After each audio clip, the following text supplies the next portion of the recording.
A week ago Saturday, on April 3rd, my autistic son became aggressive. This is part of Stephen's syndrome with his seizure activity. We called the police officers in the village where we live.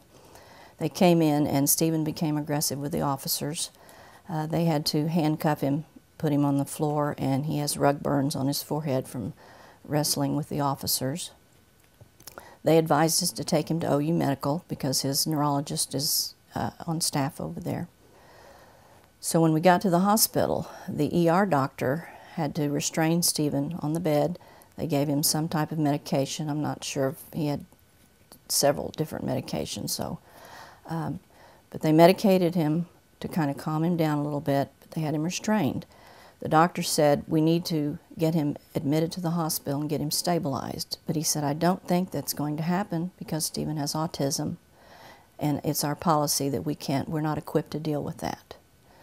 So he made the request and was denied. During that time that we were waiting for the doctor to try to get him admitted, Stephen hit and kicked an officer, 2 different officers, and they filed charges on Stephen of felony assault. And the reason they did this was because at the end of the day, around 5 o'clock, when the doctor came back and told me they couldn't keep Stephen because of his autism, the officers said, the only thing we can offer you at this point is to take him to jail, where we have a medical facility in the jail that can help you.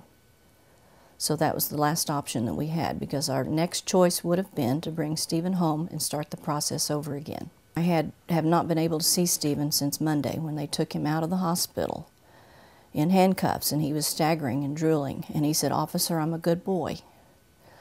And I had word this morning from the crisis center, where they're presently holding him, and I said, "How's Stephen doing?" And they said, "Well, he's not doing very well. He's withdrawn and he's in his room," which I'm sure he's scared and, not understanding what's happened to him. I want to find a way to connect parents that are in a similar situation as mine, so that we can do something through whatever legislative means to bring about a change. Because when you have this situation, you need help with it. You don't need to be turned away. We need to lobby with our legislature and representatives.